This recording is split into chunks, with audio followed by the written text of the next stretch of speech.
Quality অন্যরকম হয়। Customer ভাঙেই নেয় আর কি, কিনে খুব কম মানুষ। সর্ষের তেলের মেশিনটা আমার নিজেরই, আমি ভাঙি। আমার কাছে সর্ষের তেলের মেশিন আছে, হলুদ মরিচ চাউল যত মশলা আইটেম সব ওই মেশিন আছে, ওগুলো আমি ভাঙি, বিক্রি করি। হ্যাঁ, নিজে ভাঙিয়ে বিক্রি করি, আবার কাস্টমারটা ভেঙে দিই। মশলা আইটেম যে ভাঙতে আমরা কেজি প্রতি নিই 50 টাকা, যারা ভাঙে নেয়।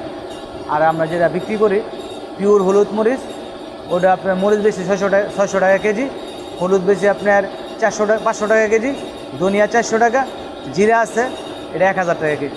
এটা আপনার বেশিরভাগ কাস্টমার ভাঙেই নেয় আর কি, কিনে খুব কম মানুষ।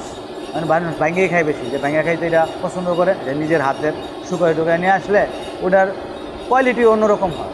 এখন তো আমরা সবচেয়ে বিপজ্জনক আছে এই আশকোনা রাস্তা দিয়ে। হ্যাঁ, এই রাস্তার অবস্থা খুব করুণ।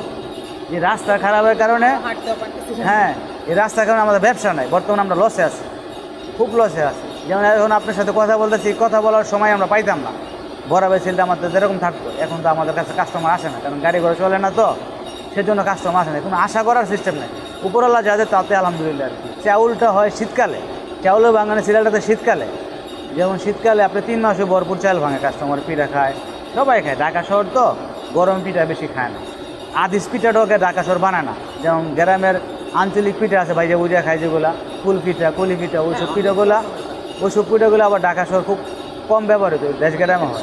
এটা হচ্ছে আপনার আশকোনা প্রাইমারি স্কুল, 15 তলা এয়ারপোর্ট প্লাজার বলা হয় আর কি।